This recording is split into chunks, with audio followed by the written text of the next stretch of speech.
He had a voice that could melt steel. Legends like Otis Redding and Teddy Pendergrass came to mind when he sang. You could feel the power rattle your chest. It shook the floorboards. But before the world heard him roar, he was just a boy trying to stay alive. Picture the humid streets of Houston, Texas. The year was 1974. Danger lurked on every corner. Gangs controlled the blocks. Sirens wailed through the night like crying mothers. It was a place where dreams usually died young. His mother saw the trouble coming. She saw the streets pulling him in. She refused to let the darkness take her son. Here is the deal. She sent him away to his grandmother to save his life. That decision sparked a fire. It created a sound that would challenge Jodeci and change R&B forever. He traded the street corners for a microphone. But gravity pulls hardest when you reach the top. We all know the group H-Town. We know the way the ladies screamed when they walked out in boots and hats. But do you know the real story of the man behind the mic? The man with a range we will never hear again. The silence was louder than the applause. November 18th, 1974, a pair of lungs took their first breath in Houston, Texas. But this was not just one baby crying. It was two. Kevin Connor arrived with his twin brother, Solomon. The world would eventually call them Dino and Shazam. But on that day, they were just two boys born into a city that wanted to swallow them whole. The heat in Houston does not just make you sweat. It sits on your shoulders like a heavy coat. It sticks your shirt to your back.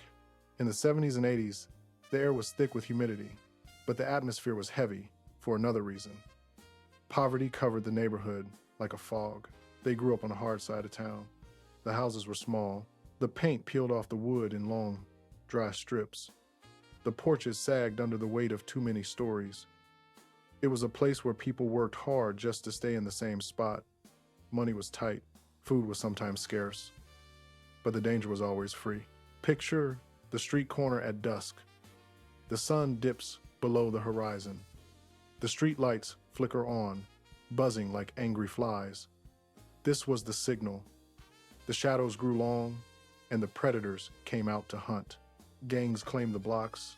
Young men stood on the corners with eyes hard like flint. They sold poison to their own neighbors. You could hear the rhythm of the neighborhood at night. It was not a happy song. It was the pop of gunfire echoing off the brick walls. It was the sound of sirens wailing like crying mothers. It was the sound of running feet on pavement. Violence was a cycle. It spun around and around, pulling young boys into its center. Kevin and Solomon were 5 years old. They played in the dirt. They chased each other around the yard. They were innocent. They did not know that the streets were already watching them. The streets are always hungry for new blood, but their mother was watching too. She stood at the window. She saw the older boys on the corner. She saw the flash of cash and the gleam of chrome.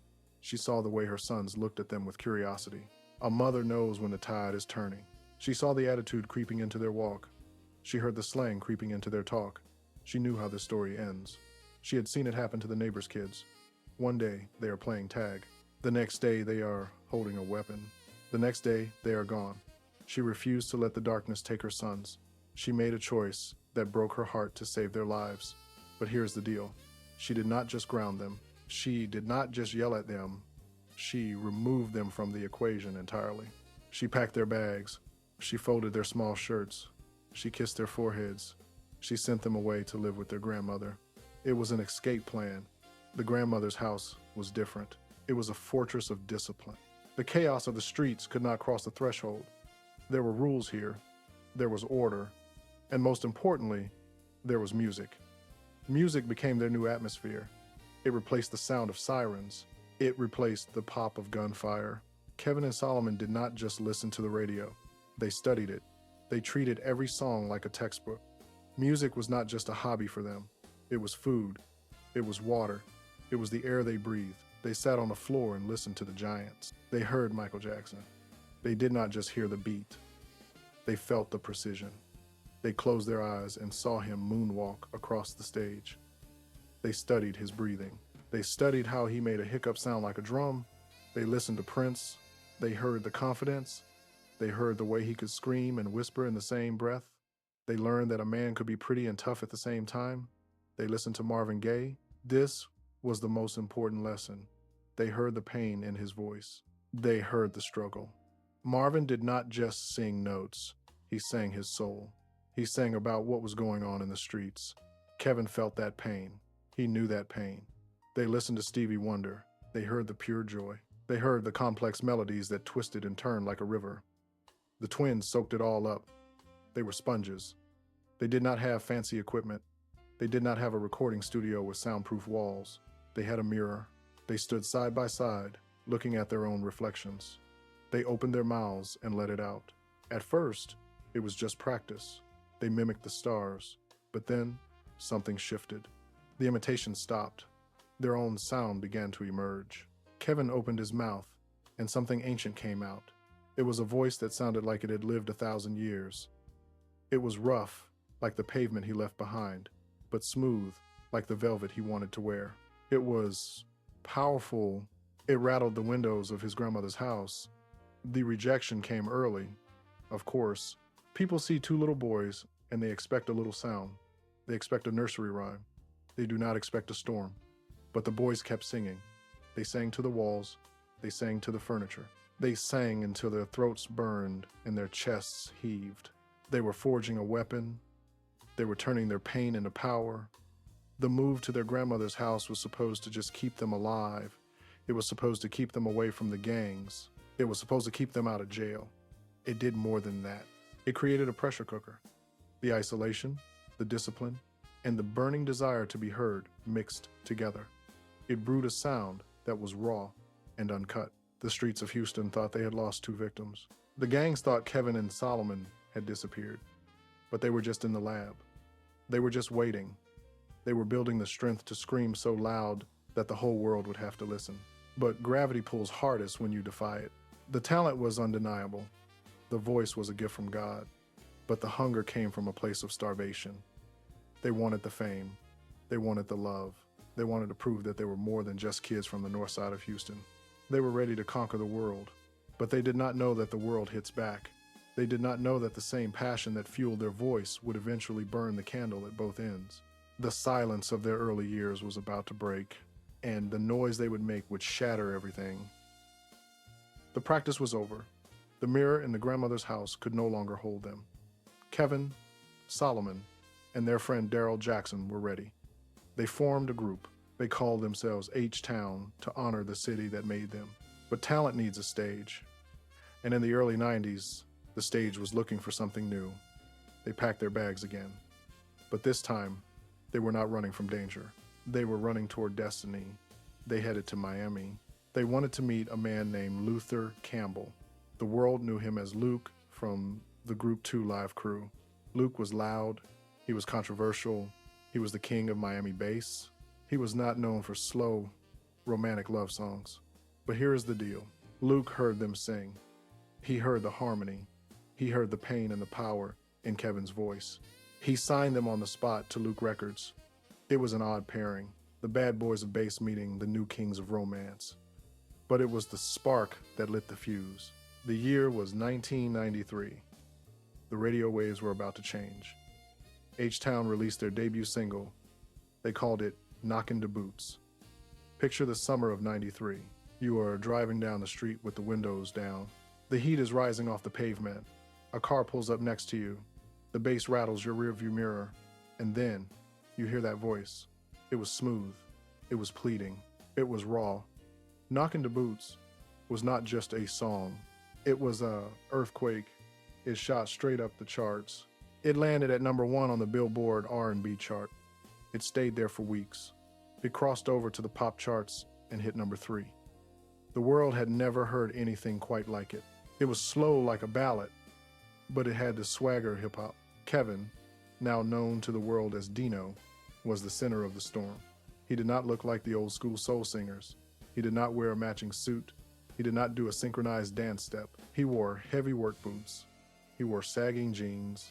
He wore baseball caps. He looked like the guy standing on the corners in Houston. He looked like the danger his mother tried to save him from. But when he opened his mouth, pure honey came out. This was a revolution. Critics called it begging R&B. The men were not asking for love politely. They were on their knees. They were pleading. And the ladies went crazy for it. The album dropped next. They titled it Fever for the Flavor. It flew off the shelves. It went gold. Then it went platinum. That means over 1 million people went to the store and bought their music.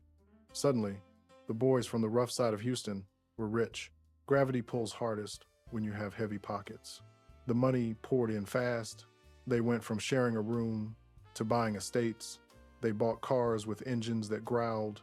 They bought jewelry that flashed under the stage lights. They bought their mother a house. They moved her out of the danger zone forever. They were living the dream. They went on tour.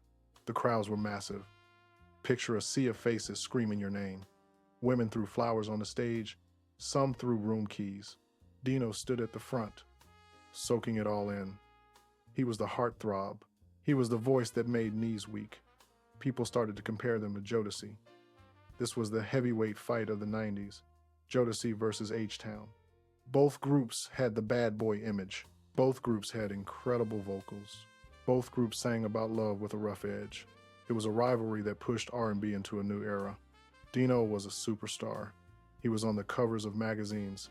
He was on television screens across America. But listen closely to the music from that time. They released a cover of a song called A Thin Line Between Love and Hate. Dino sang it with a terrifying intensity. You could hear the grit in his throat. He sang about consequences. He sang about how quickly sweet love can turn sour. He also poured his soul into a cover of Emotions. He took the high notes and stretched them out until they snapped. He sang with a hunger that money could not feed. The success was blinding. They were young kings. They had the world in the palm of their hands. They thought the party would last forever. They thought the screams would never fade. But the music industry is a beast. It demands more. It demands another hit. It demands your time. It demands your privacy. Dino was living life at full speed. He was driving fast cars. He was living the rock star lifestyle. The pressure was mounting. The schedule was grueling. While the world saw a smile, the shadows were growing. Behind the platinum plaques and the sold-out shows, real life was waiting.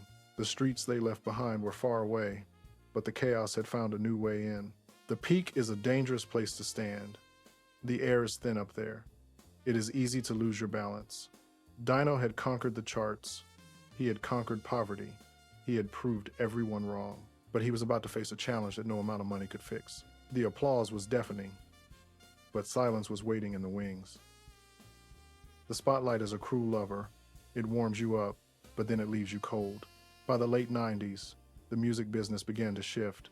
The sweet, pleading R&B of the early decade was fading. The radio wanted something harder. They wanted hip-hop. They wanted aggression. The smooth harmonies of H-Town were fighting for airtime against a louder, faster world.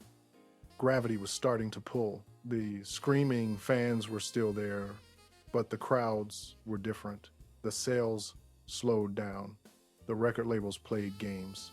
This is the part of the story they do not show you in the music videos. They do not show you the long meetings with lawyers. They do not show you the fight to get paid for work you already did. Dino felt the weight of the industry. He had tasted the top of the mountain. He knew what it felt like to look down at the world. Now, he had to fight just to stay on the cliff. But Kevin Dino Connor was not a quitter. He was a survivor. Remember, this was the boy who escaped the gangs of Houston. He had a voice that could melt steel. He knew that talent does not expire, even if trends do.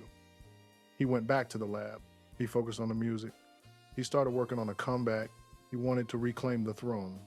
He wanted to show the world that H-Town was not just a memory, they were a dynasty. But life outside the studio was moving fast too. Dino found something stronger than fame. He found love. He met a woman named Tessia Ray Wysant. She was beautiful. She was kind. She saw the man, not the celebrity. She saw Kevin, not Dino.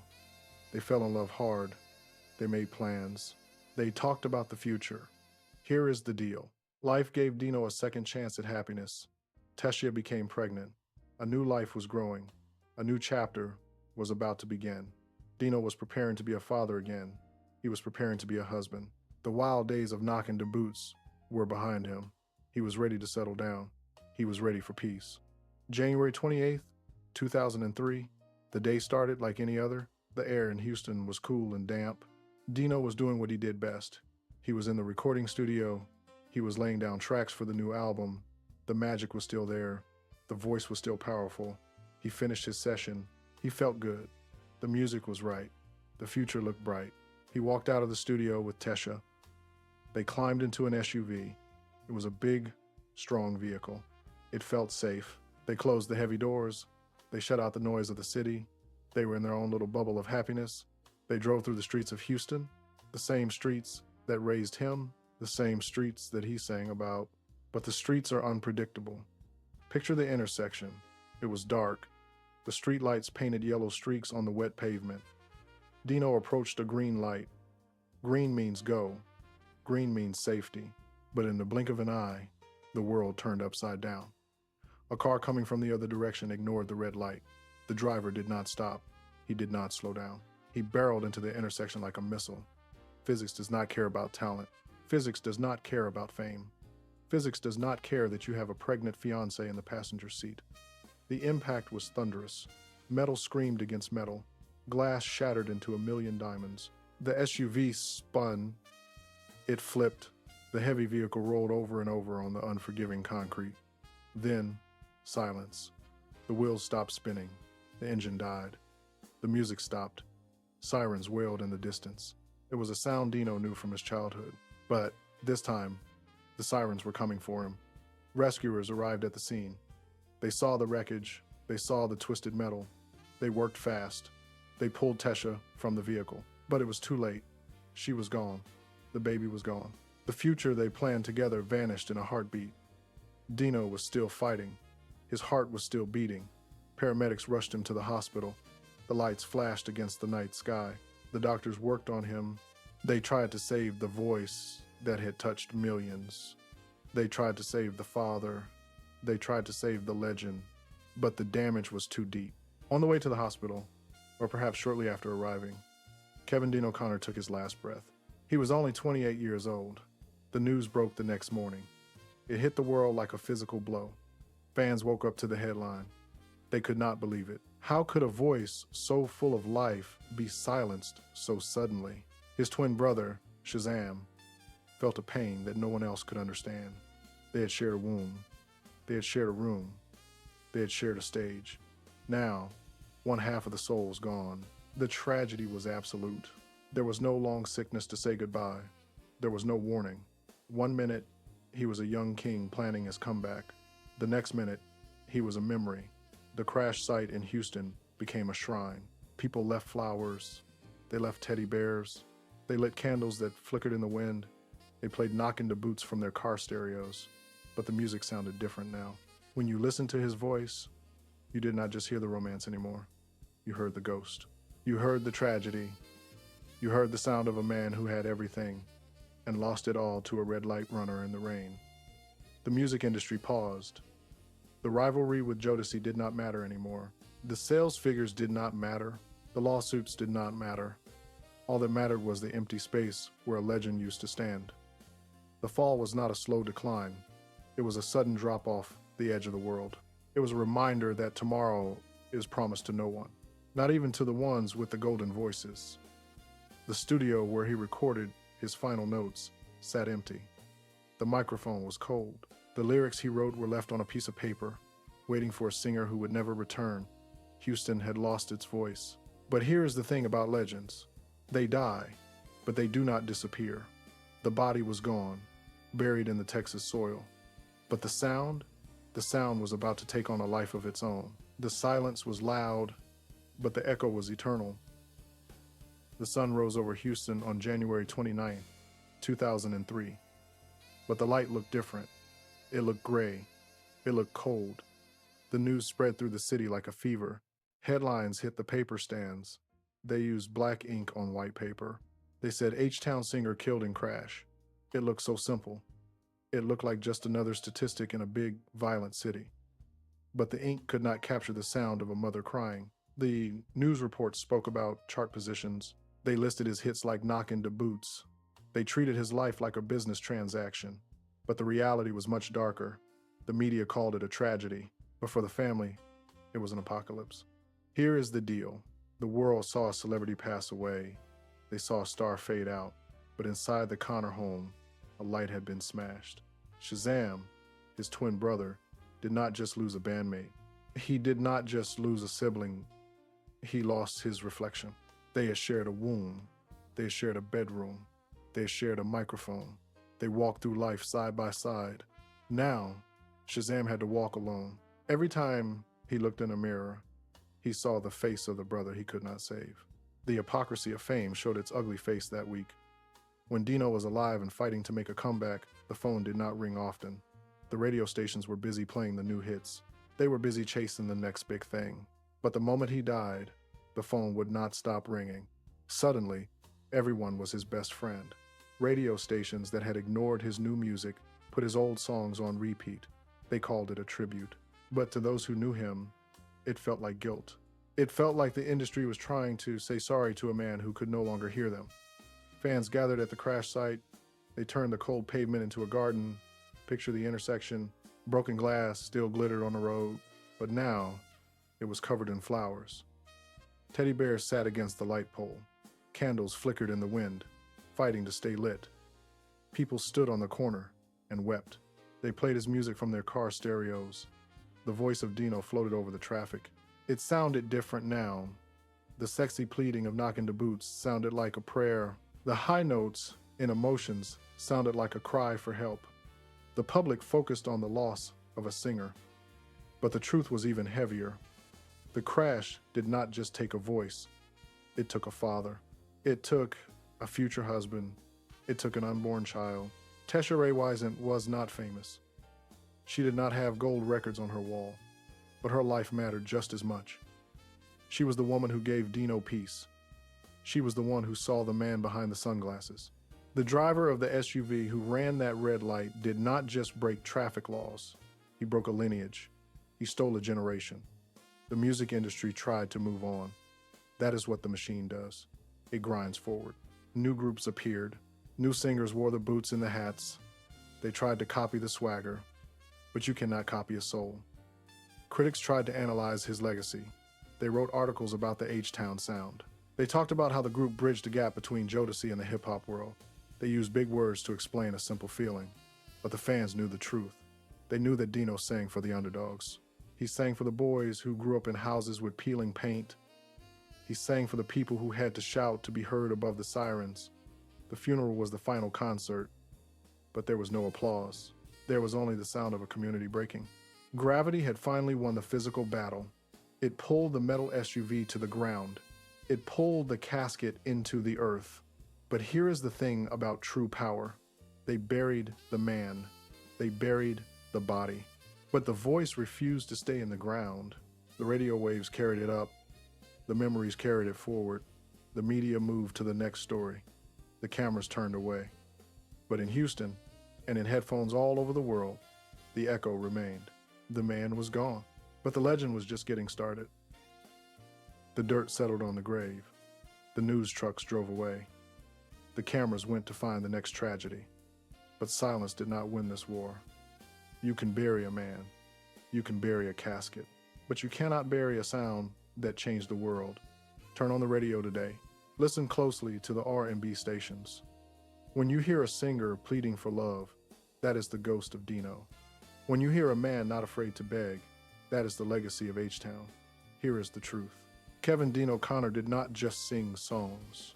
He gave permission to a generation of men. He showed them it was okay to be vulnerable. He showed them that you could be tough enough for the streets of Houston, but soft enough to cry for the woman you love. He did not need computers to fix his pitch. He did not need auto-tune to find the soul. He just opened his mouth, and the truth came out. His twin brother, Shazam, carried the torch. Imagine the strength that takes. Imagine standing on a stage with a microphone in your hand. You look to your left. You expect to see your brother. You expect to see your other half. But you see empty space. Shazam kept the group alive. He toured the world. He kept the name H-Town on the marquees. Every concert became a tribute. Every note became a memory. But the lesson of this story is not just about music. It is about the fragility of life. Dino conquered the gangs. He conquered poverty. He climbed the mountain of fame. He had the cars, the money, and the gold records. But none of that could stop a red light runner in the rain. He was only 28 years old. He left us right when he was finding his peace. He left us with a catalog of hits and a heart full of what-ifs. We will never know what songs he still had inside him. We will never hear the lullabies he would have sung to his child. But we have the recordings. We can still go back to 1993. We can press play. We can feel the humidity of a Houston summer. We can feel the bass rattle the trunk. And for a few minutes, Dino is alive again. The tragedy fades away. Only the voice remains. Picture that boy in his grandmother's house. He is singing into a mirror. He is dreaming of the world. He caught that dream. He held it tight, and he gave it to us. Some stories end without closure, but dignity doesn't need applause.